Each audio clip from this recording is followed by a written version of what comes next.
लंका की भलाई है, लेकिन रावण के मस्तिष्क पर तो अहंकार और अपनी शक्ति का वो अहंकार चढ़ा हुआ था, जो इस प्रकार की बातों को वो स्वीकार नहीं कर पा रहा। अरे विभीषण, हमारा ही खाता है, हमारा ही पहनता है और बड़ाई शत्रु की करता है। शत्रु के बल के बारे में बता करके तू हमें भयभीत करना चाहता है। रावण ने उनको बाहर निकाल दिया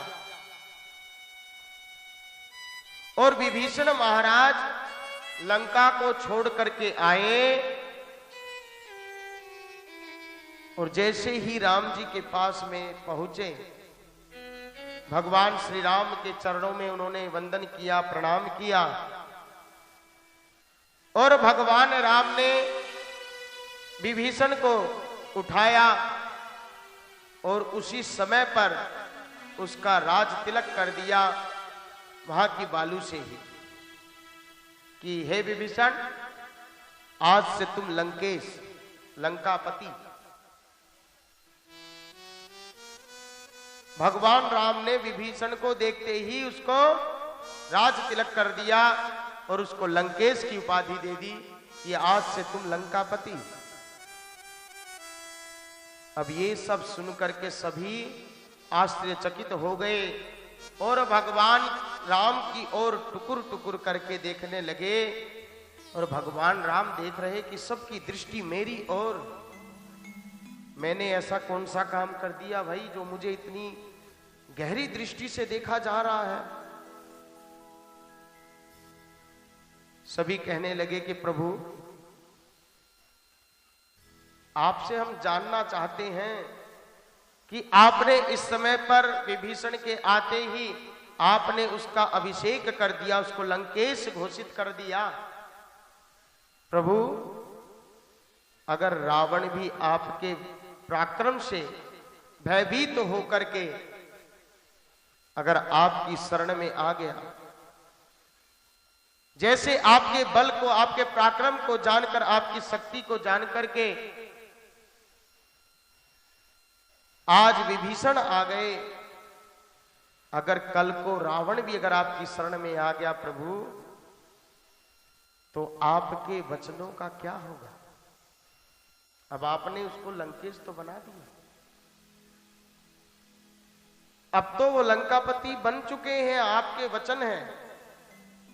रघुकुल रीत सदा चली आई, प्राण जाए पर वचन न जाए। ये रघुकुल की रीति है, अपने वचनों को पूर्ण करने के लिए अगर प्राणों का भी बलिदान देना पड़े तो वो दे देते हैं, लेकिन अपने वचन को कभी मिथ्या नहीं होने देते। प्रभु, हे स्वामी, आपने इस समय पर विभीषण को लंकेश घोषित कर दिया। अगर रावण भी अगर आपकी शरण में आ गया आपके पराक्रम से भयभीत होकर, तो प्रभु आपके इन वचनों का क्या होगा? कैसे ये वचन पूर्ण होगा? बस ये जिज्ञासावश हम पूछ रहे हैं, आप तो सर्वसमर्थवान हैं। मेरे प्रभु श्री राम, मर्यादा पुरुषोत्तम प्रभु श्री राम ने कहा कि देखो, मेरे को जो लग रहा था मैंने वो काम कर दिया। मेरे अंदर में जो विचार, जो मेरा भाव था कि विभीषण लंका का राजा होना चाहिए, मैंने उसको बना दिया और ये लंकापति होकर के ही रहेगा। होकर के क्या रहेगा, ये हो चुका है। और रहा आपके प्रश्न का, अगर रावण भी भयभीत होकर और मेरी शरणागति में आ गया, मैं उसे माफ कर दूंगा और ये समय बताएगा कि रावण और राम में से कौन दशरथ का राजा हो। अगर रावण मेरी शरण में आ गया तो मैं राम रघुकुल नंदन, अगर रावण मेरी शरण में आ गया तो मैं अयोध्या का राज्य रावण को देकर के वापिस मैं वन की ओर निकल जाऊंगा।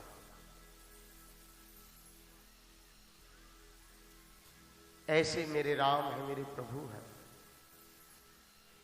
भगवान कहते हैं जो मेरी शरण में आ गया, चाहे वो शत्रु भी क्यों ना हो, शरणागति पर दया करना ये सामने वाले का ये स्वभाव होना चाहिए।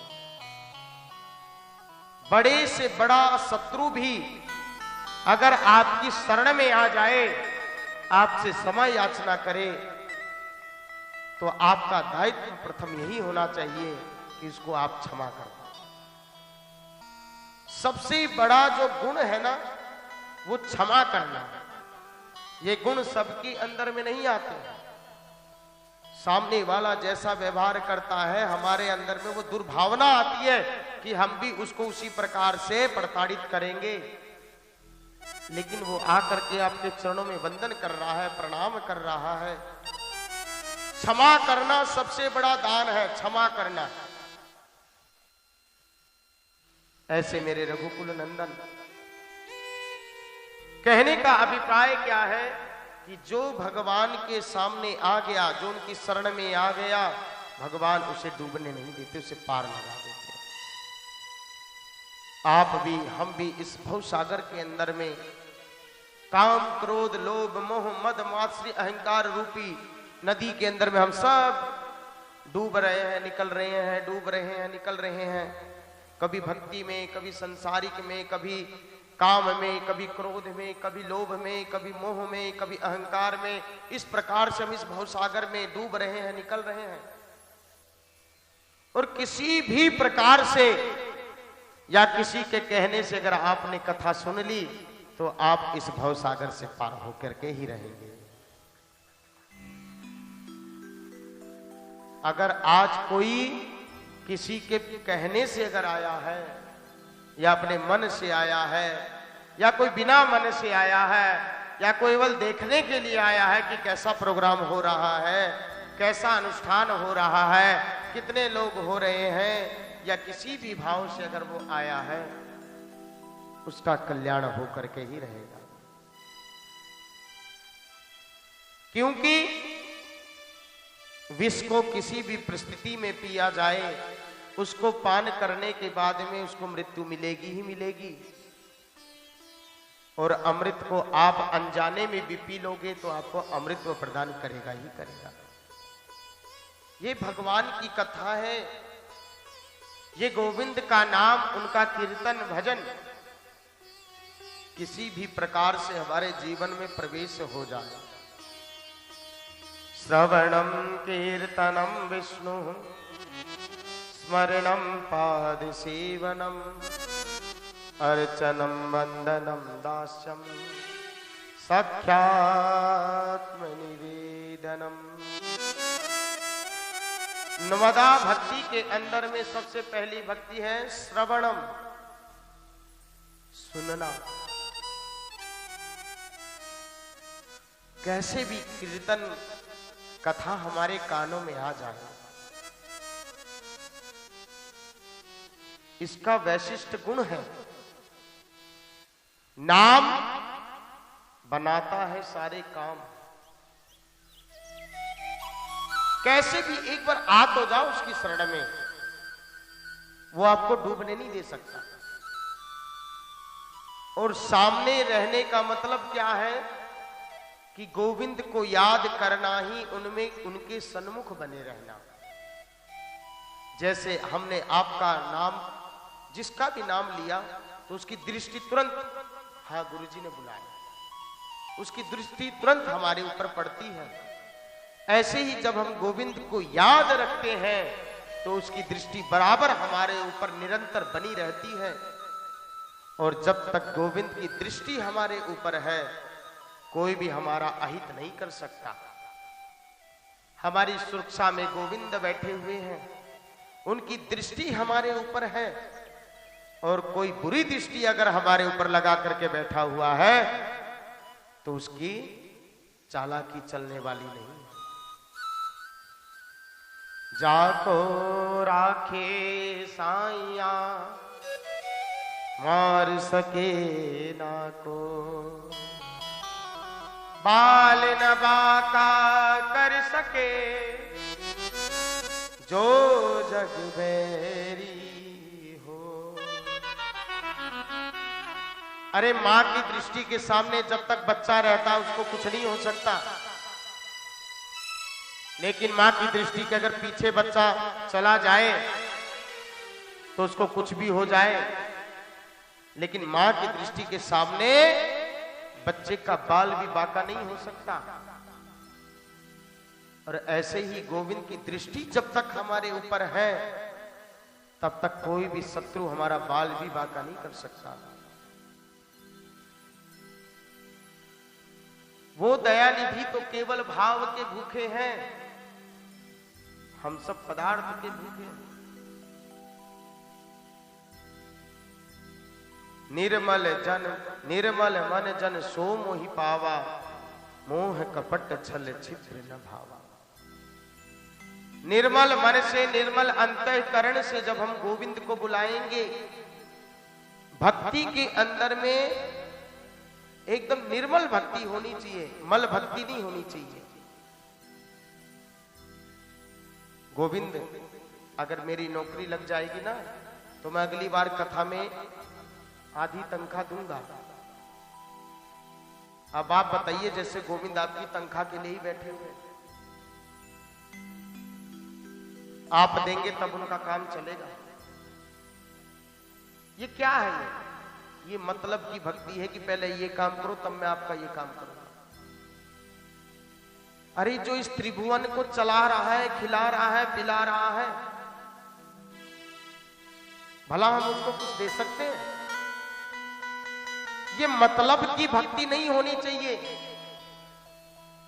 हे गोविंद, मैं तो आपके चरणों का दास हूं, आपका सेवक हूं। उसको तो बस कहो कि प्रभु गोविंद इतना दीजिए, जामे कुटुंब जाए समाए, मैं भी भूखा ना रहूं, अतिथि भी भूखा न जाए। हे प्रभु, मैं तो आपके चरणों का दास हूं, सेवक हूं, आप कृपा करो। और सेवक बन करके रहोगे तो तनख्वाह तो मिलती रहेगी, मालिक बन करके रहोगे तो नुकसान का भी हर्जाना भरना पड़ेगा, उसका भी कष्ट होगा। कंपनी में आग लग जाए तो मालिक का नुकसान होता है, लेकिन कार्य करने वालों को तो तनख्वाह मिल करके ही रहती है। और भगवान के सामने जब भी आना है तो मालिक नहीं बन करके आना है, मालिक तो वही दयानिधि है, सेठ तो यही है, सेठों के सेठ तो यही है। इनके पास में आना है तो अकिंचन बन करके आना है, भक्त बन करके आना है। भक्त बन करके आओगे, अकिंचन बन करके आओगे, याचक बन करके आओगे, तभी कुछ लेकर के जा पाओगे। लेकिन मालिक बन करके आओगे तो भगवान कहेंगे भैया तुम तो पहले से मालिक बने हो। ये अहंकार मत रखना कि मैं इतने लोगों को नौकरी दे रहा हूं, मेरे कारखाने में इतने लोग काम कर रहे हैं।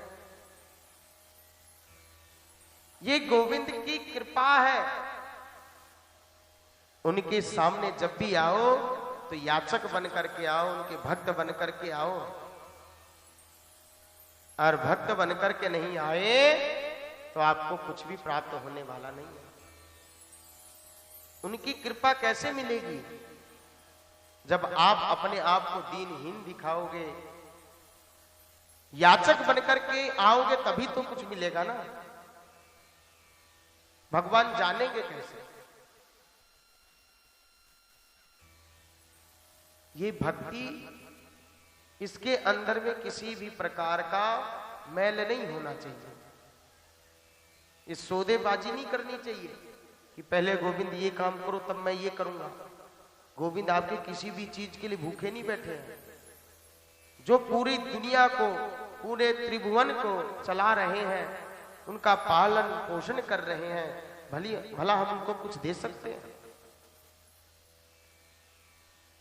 इस भागवत का कितना मूल्य है ये हमने प्रथम दिन ही जाना था कि इस भागवत के बदले में देवता लोग स्वर्ग का अमृत कलश लेकर के आ गए। सुखदेव स्वामी से कहने लगे कि गुरुदेव, राजा परीक्षित को सप्तम दिवस में तक्षक सर्प के दंत से मृत्यु हो जाएगी, आप ये स्वर्ग का अमृत पिला दीजिए, इनका मृत्यु भय दूर हो जाएगा, और आप ये जो भागवत रूपी जो अमृत पिला रहे हैं ये आप इसके बदले में हमें दे दो। अब सोचो कि जिस भागवत के बदले में देवता लोग स्वर्ग का अमृत लेकर के आ गए, लेकिन सुखदेव स्वामी ने उनको दिया नहीं। अरे कहां मेरी बहुमूल्य की लाखों की करोड़ों की मणि, और कहां ये तुम्हारा स्वर्ग का कांच का टुकड़ा? और कोई कांच के टुकड़े के बदले में भला कोई लाखों की करोड़ों की मणि कोई देगा? विनिमय उन्हीं वस्तु का होता है जिसका समान भाव हो। आपकी भी 100 रुपए की वस्तु और मेरी भी 100 रुपए की वस्तु, चलो मुझे आपकी वस्तु पसंद आ गई और आपको मुझे मेरी वस्तु पसंद आ गई, तो चलो बदल लेते हैं। लेकिन कोई कांच के टुकड़े के बदले में बहुमूल्यवान मणि कोई भी देने वाला नहीं। बहुमूल्यवान मणि क्या थी? ये भागवत। और कांच का टुकड़ा क्या बताया सुखदेव भगवान ने? ये स्वर्ग के अमृत को। जिस भागवत के बदले में स्वर्ग का अमृत भी नहीं दिया गया, तो अब आप सोच करके देखिए ये भागवत कितना महान है। देवताओं को डांट कर फटकार करके भगा दिया। देवता ने ब्रह्मा जी के पास में जाकर के रोते रोते कहने लगे कि बाबा, हम लोग देवता होकर के भागवत कथा हरि कथा से वंचित, और वहां मानवों को इतना अधिकार दिया। ब्रह्मा जी कहने लगे कि भैया शांत हो जाओ, ये देखो कि 7वें दिन राजा परीक्षित का क्या होता है, तब इसका हम लोग अन्मूलन करेंगे कि ये क्या है। 7वें दिन जब राजा परीक्षित की गति को जब देखा, धाता अपि विस्मिता, ब्रह्मा बाबा भी आश्चर्यचकित रह गए उनकी मृत्यु को देख करके। ऐसा उनका सुंदर मोक्ष हुआ, उसको देख करके ब्रह्मा जी आश्चर्यचकित हो गए, और संपूर्ण देवताओं ने गाली देना शुरू कर दिया। किनको? जिन्होंने पृथ्वी पर आने के बाद में मानव शरीर प्राप्त करके जीवन में कभी भी भागवत का अनुसरण नहीं किया, उसको श्रवण नहीं किया, उसका संग नहीं किया। क्या कहा देवताओं ने? चांडाल वच्च खर्वदबत तेन नीतम आजन्म मात्रमपि येन सठेन किम चीचितम विधाय सुख शास्त्र कथान पीता। चांडाल वच्च खर्वदबत तेन नीतम मिथ्या स्वजन्म जननी जनि दुख भाजा।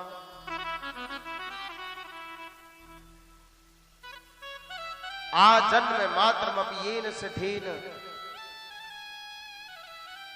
किमची चितम विधाय सुख शास्त्र कथान पीता। चांडाल वच्च खर्व दबत तेन नीतम मिथ्या स्वजन्म जननी जनि दुख भाजा। अरे मानव शरीर पाने के बाद में यदि भागवत को नहीं सुना कभी, तो वो चांडाल के समान है। चांडाल वच्च खर्व दबत तेन नीतम, वो खर गधे के समान है। केवल जिस प्रकार से गधा बोझा ढोता है, वो भी इस संसार में केवल अपने परिवार का, अपने कुटुंब का बोझा ही ढोने के लिए आया और दूसरा कोई काम नहीं करने आया। चांडाल वच्च खर्व दबत तेन नीतम। और बाद में तो देवताओं ने इतनी बड़ी बात कह दी कि मिथ्या स्वजन्म जननी जनि दुख भाजा।